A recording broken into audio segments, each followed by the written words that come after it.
saya lihat memang sedikit berbeda ya, Gen Z, milenial dan sebagainya ini mental ini memang Beda-beda agak ya? beda nih. Oke. Sekarang ini sedikit manja juga saya lihat ya. Nah ini yang harus kita ubah paradigmanya.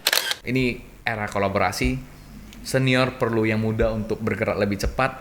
Yang muda perlu senior untuk bagaimana kebijaksanaannya.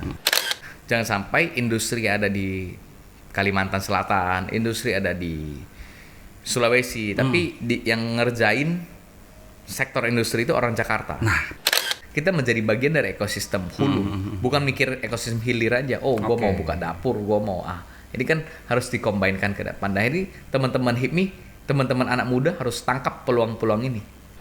HIPMI bukan tools untuk kita head on, bukan tools untuk kita eksklusif, tapi HIPMI harus inklusif ke depan dalam rangka mendorong jumlah pengusaha yang lebih banyak lagi, lebih berkualitas lagi ke depan.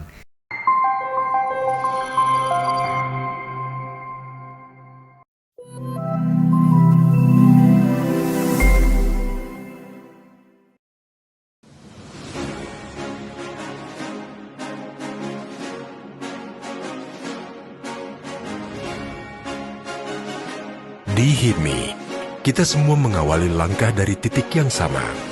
Belajar, berproses, dan menemukan arah. Begitu pula dengan Anthony Leong. Beliau adalah produk asli kaderisasi yang tumbuh melalui setiap tahapan tanpa jalan pintas. Mengenal HIPMI sejak masa kuliah di Universitas Indonesia. Anthony secara konsisten membangun jejaring hingga akhirnya memutuskan untuk mendedikasikan diri bagi organisasi ini. Perjalanannya dimulai dari BPC Jakarta Timur, berlanjut ke BPD HIPMI Jaya, hingga dipercaya mengemban amanah sampai ke BPP HIPMI. Di tingkat pusat, ia pernah bertugas sebagai Ketua Kompartemen BPP HIPMI pada era Ketua Umum Mardani Haji Maming. Di era kepengurusan Ketua Umum Akbar Buhari, ia menjalankan tanggung jawab sebagai Wakil Sekretaris Jenderal dan kini menjabat sebagai Ketua Bidang Sinergitas BUMN, Danantara, dan BUMD. Bagi Anthony, HIPMI bukan sekadar tempat berhimpun. Beliau telah membuka pintu bagi para pengusaha daerah untuk bersinergi langsung dengan ekosistem BUMN dan industri nasional. Dari sekadar bergabung menuju kolaborasi, dan dari kolaborasi menuju co-creation. Dedikasinya diakui negara melalui amanah sebagai Komisaris Independen di PLN Indonesia Power. Namun, bagi Anthony, jabatan hanyalah instrumen untuk memperluas dampak positif. Sebagai seorang pengusaha, Anthony mengelola berbagai sektor bisnis strategis, mulai dari logistik energi melalui PT Prima Surya. Di bidang properti, melalui menara office dan V-Office yang dikelolanya, beliau berhasil meraih rekor muri sebagai penyedia layanan kantor terbanyak di Indonesia, sebanyak 49 cabang. Sementara di sektor digital, melalui haluan digital, Anthony mengelola jaringan 7.000 kreator dengan nilai transaksi mencapai $300 juta Amerika per tahun. Fokusnya jelas, membantu UMKM naik kelas dan memastikan ekonomi digital yang inklusif bagi semua. Ilmu adalah fondasi utama. Setelah meraih gelar doktor dari Universitas Pajajaran dan kini aktif sebagai dosen di UPH, Anthony percaya bahwa semangat kewirausahaan harus terus ditularkan. Melalui sekolah homeschooling entrepreneur yang ia dirikan, Anthony mempersiapkan generasi muda untuk berani memulai lebih awal, memadukan kekuatan gagasan dengan eksekusi nyata. Anthony terus melangkah dengan semangat kebersamaan di HIPMI, melanjutkan fondasi yang telah ada, mempercepat apa yang telah berjalan, dan memastikan setiap anggota memiliki kesempatan yang sama untuk melaju bersama. Anthony Leong, melaju bersama, berdampak nyata.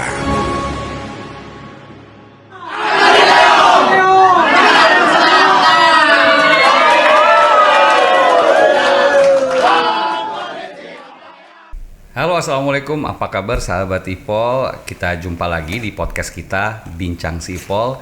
Dan kali ini kita akan mengangkat tema anak muda dan ekonomi baru di era digital. Dan telah hadir menemani kita calon Ketua Umum Badan Pengurus Pusat HIPMI Pusat 2026-2029, Bang Antoni Leong. Apa kabar Bang Antoni? Baik, Bang Arif, Tuang Timur, siap. Sehat ya? Masih sering olahraga atau gimana ini di sela-sela aktivitas yang sibuk? Tetap ada diselipin. Ya. Diselipin lah ya. Nah sahabat Ipol, kali ini kita akan mengangkat topik nih ya, peran generasi muda dalam membangun ekonomi daerah melalui digitalisasi, teknologi, industrialisasi, dan visi masa depan HIPMI. Nah, kalau menurut Bang Antoni sendiri nih, topik ini kenapa penting untuk kita angkat nih? Ya, ini relevan ya. Saya lihat topiknya sangat tajam dan juga berkualitas. Tentu anak muda memang harus menghadirkan ya kontribusi terbaik di berbagai sektor, dan memang dunia ini sekarang kan dunia digital, dunia teknologi dan informasi. Tapi dan juga perlu juga dalam membantu pemerintah hari ini kita perlu konsep besar dalam membangun pertumbuhan ekonomi. Ini kan harus ada gagasan industrialisasi dan hilirisasi. Nah, ini ya tema-tema yang sangat menarik. Tema yang menarik, dan nanti tentunya kita akan bedah lebih mendalam. Tapi sebelum ke arah situ Bang, mungkin izinkan nih sahabat Ipol biar tahu sebetulnya Abang nih lahir dan besar sampai masa remaja di Medan dan kemudian hijrah ke Jakarta. Sejarahnya gimana sih Bang bisa sampai ketemu ke HIPMI ini Bang? Perjalanan karir lah segala macam ya, suka dukanya. Siap Bang Timur, saya sebenarnya lahir di Jakarta. Oh sebenarnya di Jakarta ya? Sebenarnya lahir di Jakarta, lalu sampai SMA itu di Medan, di Metodis. Jadi saya sekolahnya di Medan karena memang keluarga itu di Medan, tapi sekarang sudah lumayan lama di Jakarta lah, 15. Jadi sebetulnya aslinya sih orang Jakarta ya, karena kecil. Sebenarnya keluarga Medan. Kebetulan orang tua saat saya lahir mau berbisnis di Jakarta, jadinya di Jakarta lah ya. Tapi ya memang kita Jakarta dan Medan. Terus sampai saya di Medan, setelah lulus SMA saya masuk ke Universitas Indonesia di UI. Dan pada saat itu sebenarnya saya bukan mau jurusan ilmu komunikasi, karena keluarga besar saya itu background bisnisnya itu di bidang farmasi dan kedokteran. Berarti jadi, ini melenceng sendiri nih ya. Saya satu ya. Melenceng banget karena kami itu kan di Medan itu punya perusahaan distributor farmasi lah, distributor obat lah, tapi ya pengennya jadi apoteker sebenarnya. Tapi gagal gitu. Tapi saya bersyukur melihat teman-teman saya masuk kedokteran gigi dan farmasi itu cukup tough ya kehidupan sekolahnya, kehidupan perkuliahannya. Jadi saya bersyukur di bidang ilmu komunikasi ini. Sebenarnya ilmu komunikasi ini jurusan yang kelima pada saat saya masuk ke UI, kan boleh milih kan ya? Boleh milih, pilihan yang kelima. Saya ingat sekali ya, pertama itu kedokteran, yang kedua itu kedokteran gigi, yang ketiga itu farmasi, yang keempat itu bioproses. Masih ada kaitannya lah ya. Bioproses itu di MIPA. Di MIPA yang kelima baru saya iseng-iseng lah ambil IPC kan dulu IPC, itu kan SIMAK UI itu kan. IPC lalu masuk jurusan komunikasi. Tapi sebelumnya Bang Timur, saya sudah langsung ke UGM untuk tes 2 kali dan gagal ya. Dan gagal. Tapi memang saya nggak masukin komunikasi di sana. Saya fokus di kedokteran gigi dan farmasi. Tapi alhasil gagal. Ada rasa penyesalan kah? Enggak ya. Saya sampai hari ini sudah lulus S3 di komunikasi juga. Jadi saya bersyukur bisa menyelesaikan pendidikan formal saya secara tuntas dan komplit di jurusan komunikasi, dan saya sekarang jadi dosen juga di ilmu komunikasi di UPH. Nah, itu dia Bang Antoni, ini kan sebenarnya relate dengan kondisi mental health anak muda nih ya, yang kadang-kadang tuh kita pengennya ngelihat trennya apa, ya kan jurusan apa, ternyata nggak dapat dukungan dari orang tua, nggak dapat dukungan dari lingkungan, teman, circle sendiri, sehingga kita kadang-kadang mental health tuh keganggu gitu. Nah ini tipsnya kayak gimana sih Bang? Dulu ada tantangan juga nggak dari keluarga besarnya? Wah, Antoni kamu kenapa di jurusan ini melenceng gitu? Sebenarnya nggak terlalu ya, karena kan kami anak-anak ini diberi kebebasan sebenarnya untuk menempuh pendidikan formal apapun jurusannya. Dan saya lihat memang sedikit berbeda ya, Gen Z, milenial dan sebagainya ini mental ini memang Beda-beda agak ya? beda nih. Oke. Sekarang ini sedikit manja juga saya lihat ya. Nah ini yang harus kita ubah paradigmanya. Kita dorong teman-teman Gen Z milenial harus lebih tough lagi, lebih kuat lagi. Jangan sampai sedikit-sedikit healing repot juga. Sedikit-sedikit ingin ya apapun lah. Meraih sesuatu dengan instan, Self reward dan Self- sebagainya. Ini memang harus kita ubah juga. Tapi namanya perkembangan ya, mungkin beda juga. Saya sendiri melihat banyak perubahan ya di anak-anak muda sekarang, tapi kita doronglah ke depan harus ada di lingkungan yang positif agar kita bisa lebih baik lagi dan lebih baik lagi ke depan. Dan tentunya itu visi misi HIPMI ya untuk menggait anak Gen Z, anak muda untuk membangun negeri ini gitu kan. Ya. Sebetulnya karena sebelum kita bedah lagi lebih dalam, ini kenal atau berjodoh sama HIPMI itu sebetulnya kapan, di mana, dan kenapa nih? Saya mengenal HIPMI sejak zaman bangku kuliah, Bang Timur. Waduh. Jadi sejak saya di UI itu udah ngundang ketua umum HIPMI. Pada saat itu Bahlil bukan? bukan, Oh, ketumnya Raja Sabta Otohari. Oke. Kanda Raja Sabta Oso. Otohari. Jadi saya ingat banget, saya kontak beliau itu dari Twitter. Twitter ya, 2014. 2013, 12 gitu. Awal-awal tuh ya. Saya kontak beliau dari Twitter untuk mengajak beliau menjadi narasumber di UI. Narasumber di UI dan beliau respons. Oke. Dan yang hadir itu Angga Wira. Oh, Angga Wira yang Bang sekarang. Angga Wira yang sekarang jadi tim jadi abang sekjen. juga ya, sekjen. Bukan tim lah, tapi bukan tim ya. beliau sekarang menjabat dari Sekjen BBB HIPMI Oke. dan Senior abang ya. senior Gitu kita ya. semua Iya, dan iya. ya sampai sekarang perjalanan. Jadi konsep kita ini berteman ini lama, bersahabat ini lama. Oke, Jadi kita punya moto sama dengan Pak Prabowo, satu lawan terlalu banyak, 1000 kawan terlalu sedikit. Oke, wah luar biasa ya.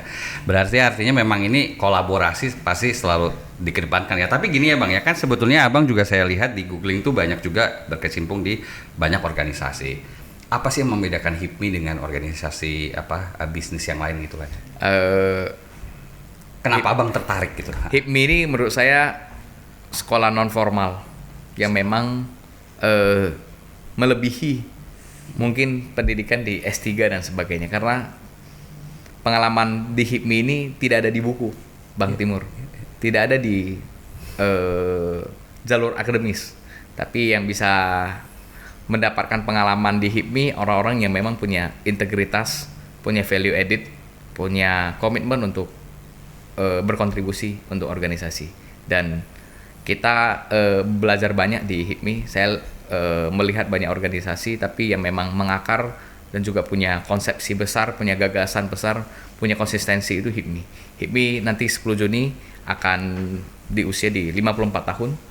Ini usia yang saya rasa cukup matang, Senior lah ya. senior, tapi memang tugas kita bersama dalam mendorong HIPMI itu bukan hanya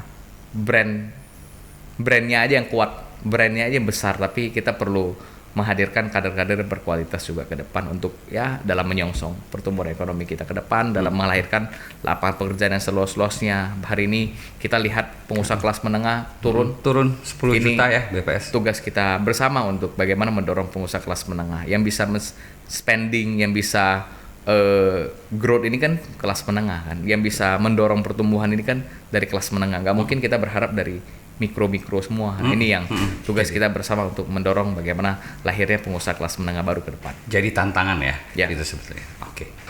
Anak muda umur 34 tahun, Bang Antoni Leong masih bersama kita, sahabat Ipol, dan tadi kita sudah sedikit melihat kiprah sejarahnya beliau, dan tentu kita ingin tahu nih ya, sahabat Ipol ya, sebetulnya visi misi dari Bang Antoni yang sebagai caketum ya, Bang ya, di HIPMI nanti itu kan mengusung anak muda dan ekonomi baru nih gitu. Sebetulnya apa yang Abang lihat dari ekonomi baru ini sih, dan tantangan anak muda itu seperti apa nih?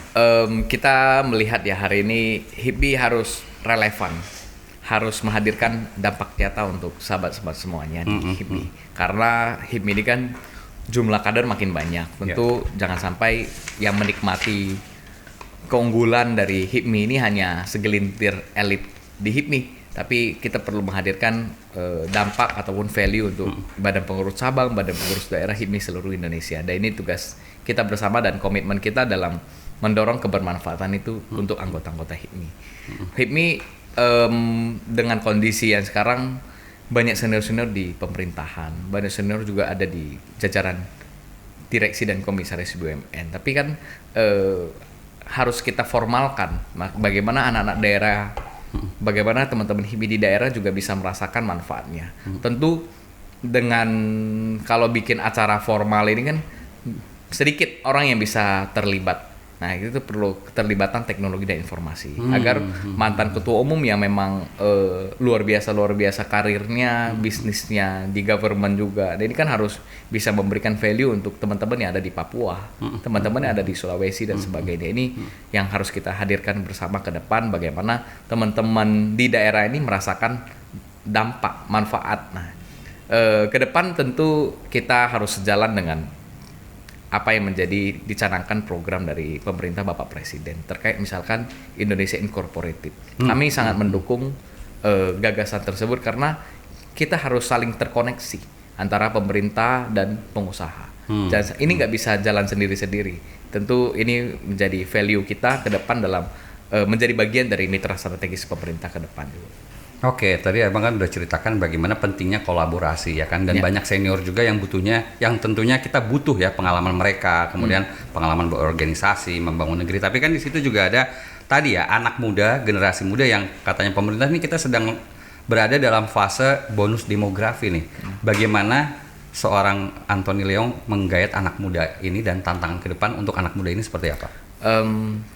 Kita harus melihat bonus demografi ini kan sebagai suatu peluang untuk kita karena banyak SDM produktif yang bisa termaksimalkan ke depan dan tapi ini bisa jadi tantangan juga, jangan sampai kita kampus memproduksi pengangguran intelektual.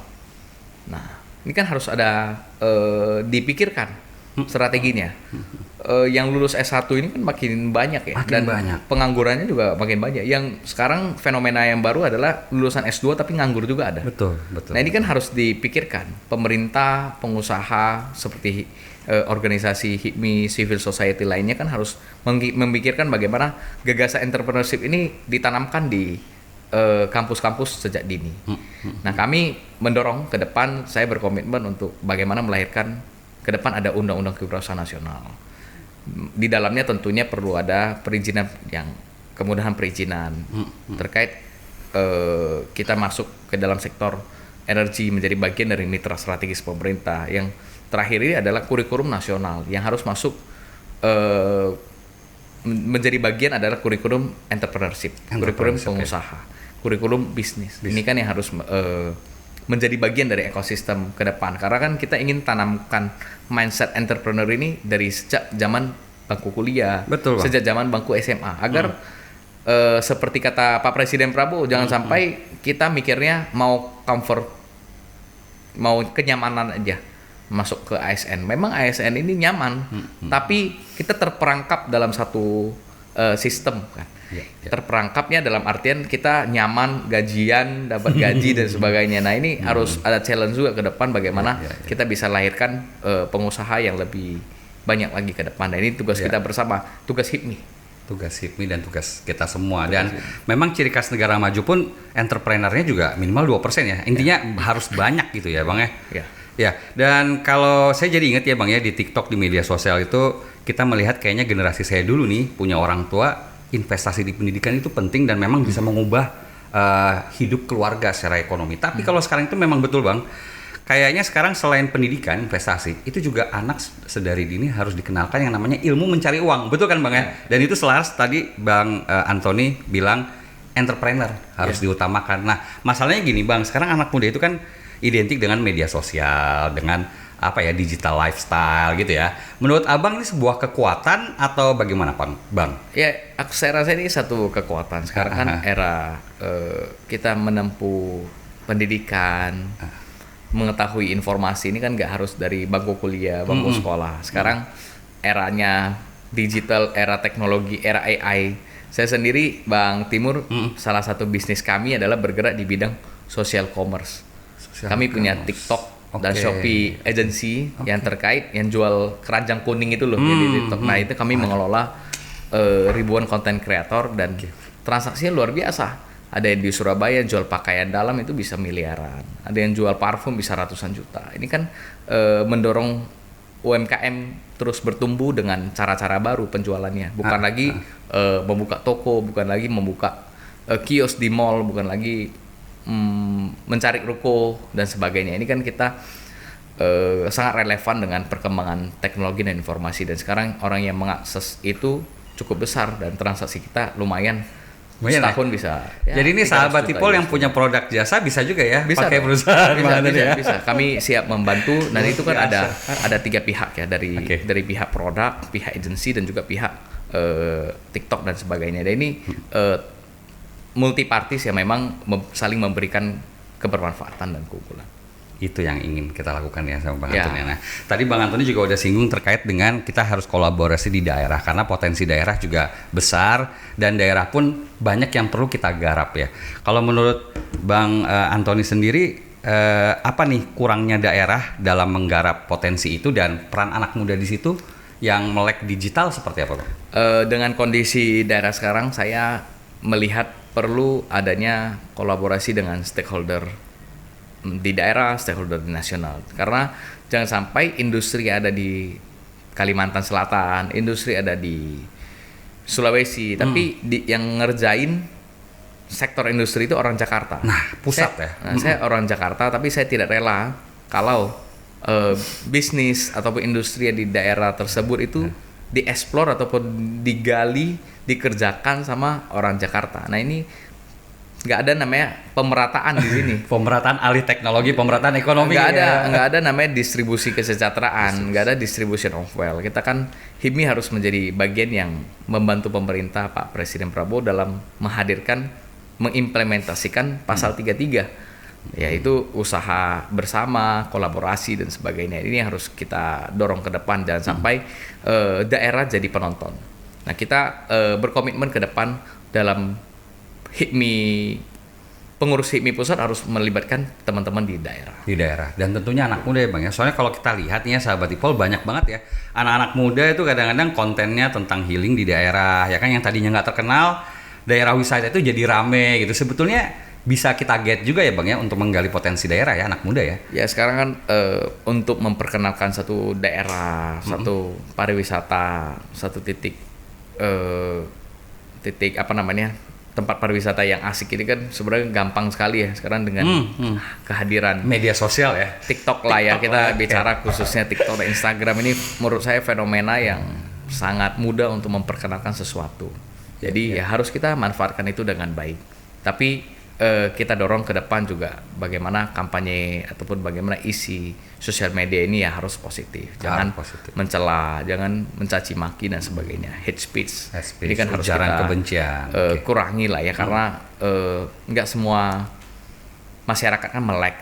Tentu ini menjadi PR kita bersama untuk menghadirkan suasana yang sosial kondusif media lah yang ya. kondusif. Oke.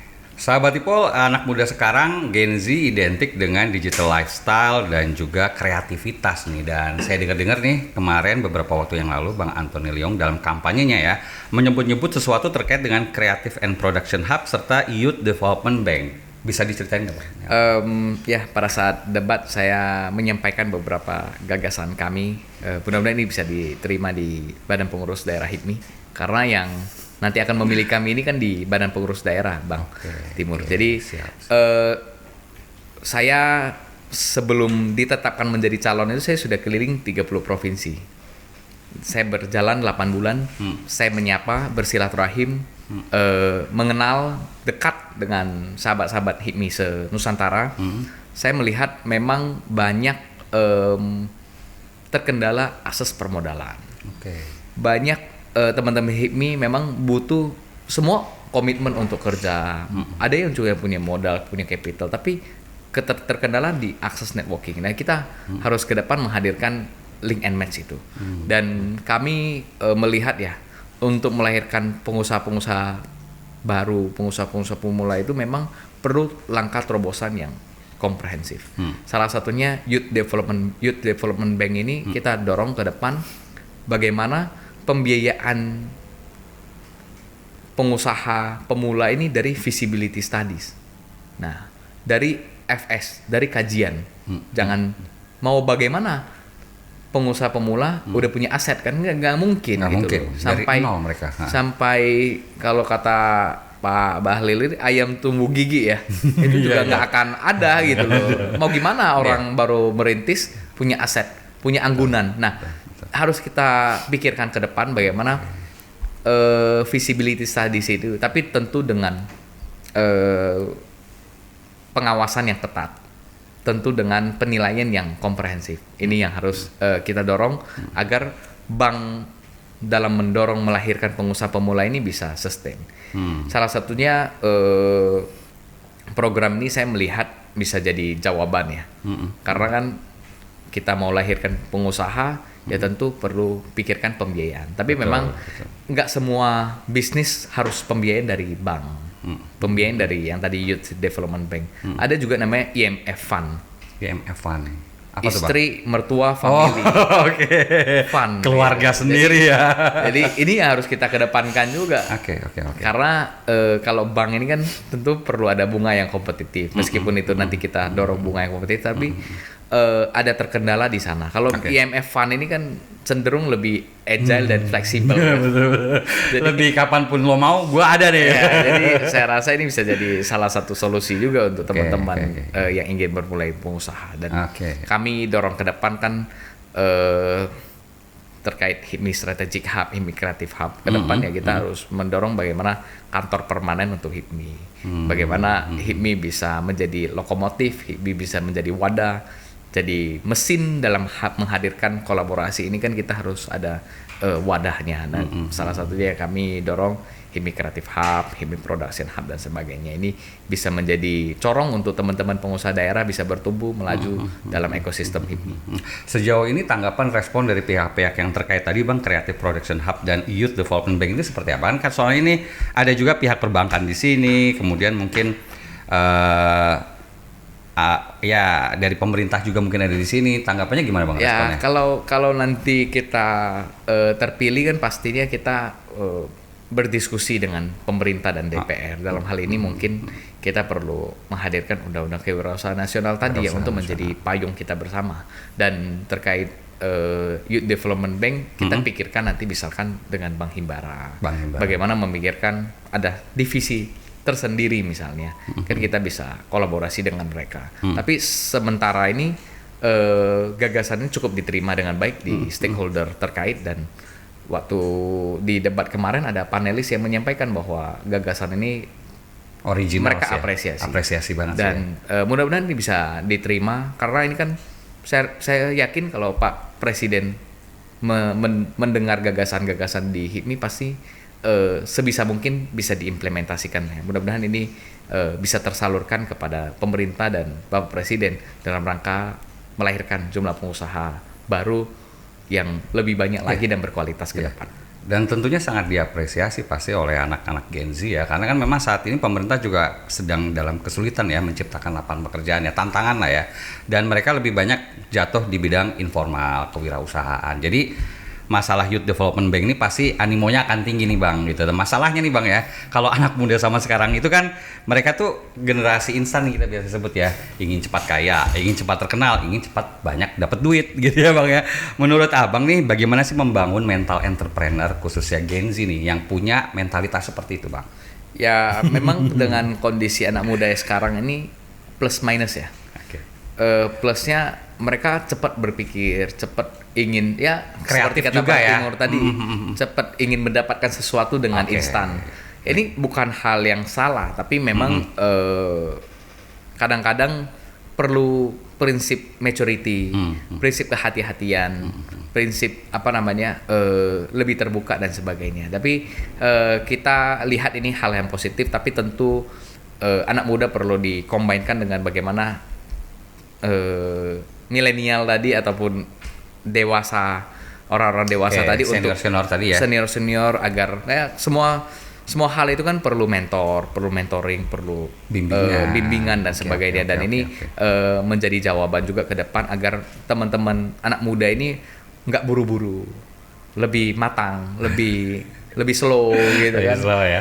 Ya, proses lah, by proses, by itu nikmatin prosesnya. Ya, kadang-kadang kita perlu apresiasi juga. Mereka kadang cepat sekali dan ini perlu dikombinkan ke depan. Ini era kolaborasi, senior perlu yang muda untuk bergerak lebih cepat, yang muda perlu senior untuk bagaimana kebijaksanaannya, bagaimana kematangannya dan sebagainya. Ini kan yang perlu dikombinkan dan kolaborasi ke depan. Dan tentunya harusnya masuk ke HIPMI ya, dari mahasiswa kalau bisa udah masuk, jadi biar bisa belajar gitu ya Bang ya. Nah, Bang Timur, itu di HIPMI itu kan ada HIPMI perguruan tinggi. HIPMI perguruan tinggi. HIPMI Goes to School. Ini memang program-program yang menyasar kepada teman-teman mahasiswa di perguruan tinggi dan sekarang udah ada di ratusan kampus. Saya nggak tahu tepat jumlahnya, tapi di kampus-kampus besar, kampus-kampus yang menengah itu rata-rata sudah ada HIPMI perguruan tinggi.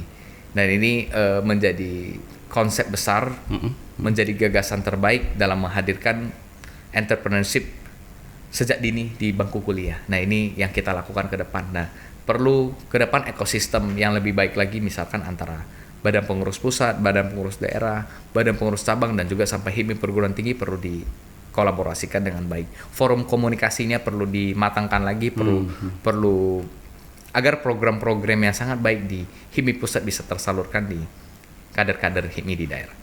Mahasiswa baru nih ya sekarang ya, cepat-cepat buru-buru daftar di HIPMI perguruan tinggi ya. Karena sebetulnya akademik itu penting ya Bang ya, tapi ilmu mencari uang pun harus dipupuk sejak dini ya Bang. Semua betul ya? Tentu. Bahkan dari sejak SD mungkin ya, apalagi kalian yang akan masuk atau yang sudah jadi mahasiswa ya. Nah Bang, kalau Abang tadi melihat terkait dengan industri kreatif mungkin perlu kita kedepankan. Nah, anak-anak muda ini yang Abang lihat potensial untuk bidang penggarapan ekonomi itu di bidang apa aja sih Bang? Ke depan nih selain industri kreatif, mungkin ada bidang-bidang lain yang Abang pikir ini cocok banget nih dengan anak muda untuk membangun negeri. Apa aja Bang bidang-bidangnya? Kita sektor energi ini yang masif ya sekarang ya. Bagaimana energi baru terbarukan, bagaimana HIPMI bisa jadi matchmaking misalnya. Ini kan perlu bisa kita kedepankan juga. Dan era teknologi informasi ini kan sekarang era yang dimana siapa yang paling cepat mendapatkan informasi itu yang bisa paling cepat mendapatkan peluang. Jadi ya kita harus konsisten, kita harus update, kita harus punya keteguhan hati dalam terus menangkap peluang-peluang itu. Ketika nggak semua tantangan, nggak semua challenge atau obstacle itu menjadi hambatan buat kita. Saya melihat banyak orang bisa mengkonversi dari tantangan menjadi peluang. Orang bisa mengkonversi dari kesulitan menjadi bisnis, peluang bisnis. Kita harus pikirkan itu. Dan entrepreneur sejati itu gitu. Dari nggak ada menjadi ada. Dari yang sampah menjadi produk berkualitas. Kan itu sejatinya entrepreneur. Ya memang perlu stepping stone ya. Kadang awal jadi pedagang dulu, baru menjadi seorang pengusaha yang sejati dan sebagainya. Ini kan semua berproses. Tapi di HIPMI kita bisa belajar itu. Kita bisa tahu mana hantu, mana orang. Kita bisa tahu mana mana orang yang benar dan tidak. Nah ini kan kita bisa belajar di HIPMI. Nggak ada yang salah. Oke. Ada yang oportunis, ada yang idealis, itulah ya. Semua macam-macam ada di situ ya. Ada yang kita bisa belajar di situ ya. Ada yang visioner, ada yang pragmatis, ya sama aja. Semuanya kita dalam satu ekosistem, dalam satu keluarga. Bang Anton itu termasuk yang mana nih? Kita harus menjaga keseimbangan itu. Kita harus punya visi besar juga dalam menghadirkan bagaimana perekonomian kita yang lebih baik lagi ke depan. Tapi kita perlu strategis. Nah, ini kan harus di-combine kan? Bukan pragmatis ya, tapi hal-hal strategis. Dan ke depan Munas ini kan kita bicaranya musyawarah mufakat. 3 kandidat lainnya itu saudara dan sahabat saya langsung. Kita tahu luar dalam. Jadi ini nggak susah untuk kita membangun organisasi ke depan. Ini nggak sulit. Dinamikanya harusnya nggak terlalu kencang. Ini kan yang kompor-kompornya orang luar aja. Kalau di kita kan biasa-biasa aja sebenarnya. Dan kita harapkan HIPMI harus tetap solid agar lawan kita ini bukan di dalam. Lawan kita ini kan di luar negeri. Hari ini kita lihat bagaimana Vietnam menggait investasi. Sangat mudah, sangat agile. Jangan sampai kita begini aja ribut, begini aja berantem. Nggak penting. Bukan fundamental nih harusnya. Fundamental kita, pokok-pokok pikiran kita kan berpikir bagaimana membantu negara Indonesia menjadi negara maju. Kita shifting dari konsumsi menjadi produksi. Kita shifting bagaimana hari ini yang harusnya kita terus mengeruk menjadi memberikan nilai tambah, hilirisasi ini harus kita pikirkan ke depan, bukan kita berantem di dalam. Musuh kita di luar. Beberapa waktu yang lalu Bang Antoni juga dalam kampanye sering menyebut kata-kata industrialisasi lah. Kalau Bang Antoni memandang sektor-sektor apa lagi sih Bang yang berpotensi ke depan itu memang bangsa Indonesia harus garap sektor-sektor tersebut? Teman-teman anak muda ini kan harus punya mindset industrialis juga. Bagaimana hari ini kita lihat program yang sangat baik yang dicanangkan oleh pemerintah terkait Koperasi Desa Merah Putih, terkait makan bergizi gratis. Yang harus kita pikirkan kan sebenarnya bisa kita menjadi bagian dari ekosistem hulu. Kalau sekarang mungkin yang pragmatis tadi, yang mau cepat tadi itu kan pasti ya buka dapur. Tapi kalau yang punya visi besar, harus pikirin ya industrinya peternakan ayam, industri peternakan telur, industri susu dan sebagainya, industri terkait misalkan garam misalnya, ini kan bisa menjadi bagian dari ekosistem yang luar biasa. Orang kita punya udah demand yang besar. Nah, ini harus kita pikirkan juga. Nah, ini masuk ke orang yang visioner tadi kan. Orang yang berpikir jangka panjang. Terkait itu MBG, terkait Koperasi Desa Merah Putih. Hari ini kita lihat Pak Presiden sebut gentengisasi. Limbah-limbah yang ada di industri-industri itu kan bisa menjadi bahan baku untuk genteng. Nah, ini kan harus kita pikirkan juga anak HIPMI agar kita menjadi bagian dari ekosistem hulu. Bukan mikir ekosistem hilir aja. Oh, gue mau buka dapur, gue mau Ini kan harus dikombinkan ke depan. Nah, ini teman-teman HIPMI, teman-teman anak muda harus tangkap peluang-peluang ini. Dan saya lihat harus dikolaborasikan ke depan.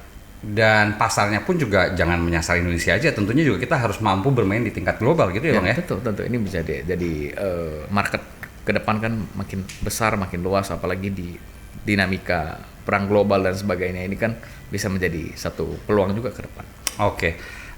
Bang Antoni kan ini sebentar lagi akan ada pemilihan nih di HIPMI ya kan, kira-kira mungkin Abang sendiri menghimbau apa mungkin ini waktunya Abang nih untuk berkampanye ke teman-teman daerah lah, seperti apa sih bentuk kampanye Abang, silakan. Makasih Bang Timur. Closing nih. Boleh lah closing sekalian deh. Tentu organisasi yang begitu besar, organisasi kepemudaan dan fokus di pengusaha ini yang paling eksis dan paling luar biasa nih HIPMI. Tentu ini harus jadi alat perjuangan kita untuk menumbuh kembangkan bisnis kita ke depan.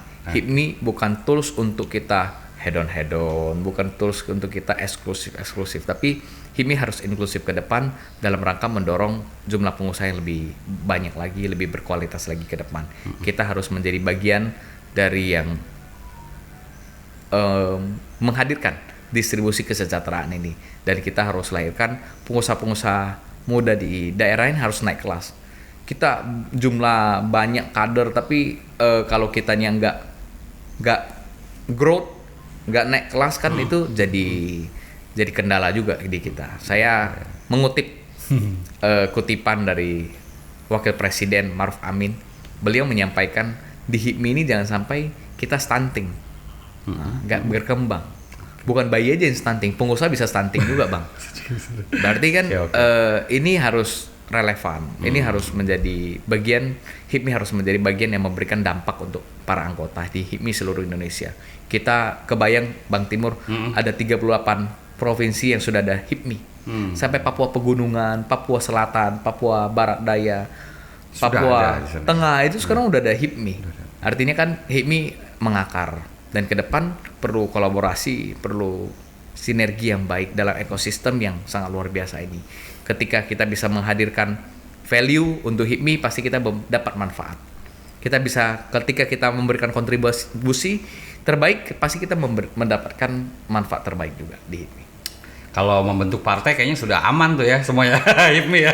Sebenarnya, tapi kita kan harus bagi-bagi juga mana yang di dunia usaha, mana yang di dunia profesional, mana yang di dunia pemerintahan, harus dibagi-bagi juga. Jangan kalau semua urus politik, siapa yang urus bisnis? Betul. Dan bisnisnya juga penting kayaknya untuk ekonomi negara itu Iya. ya. Jangan semua dipolitikin ya Bang. Iya. Oke Bang, mungkin sebelum kita tutup 2 kata yang menggambarkan HIPMI dalam pandangan Bang Antoni. Persahabatan, Ya. persahabatan persaudaraan yang pertama, yang kedua itu kolaborasi. Waduh, luar biasa. Demikian ya sahabat Ipol ya. Narasumber kita nih Bang Antoni Leong, calon Ketua Umum Badan Pengurus Pusat HIPMI 2026-2029. Terima kasih Bang sudah hadir di podcast kita. Kapan-kapan kita ngobrol lagi ya. Makasih. Kalau ke depan nanti terpilih dan menjadi menteri atau presiden, jangan lupakan kita nih Bang ya di Ipol ya. Kita fokus di dunia usaha aja. Dunia usaha aja ya. Baik. Fokus di dunia usaha. Demikian sahabat Sipol, bincang kita kali ini semoga bermanfaat dan menambah wawasan. Saya Timur Arif dan tim produksi Bincang Sipol pamit undur diri. Salam sehat selalu dan wassalam. Mantap. Salam.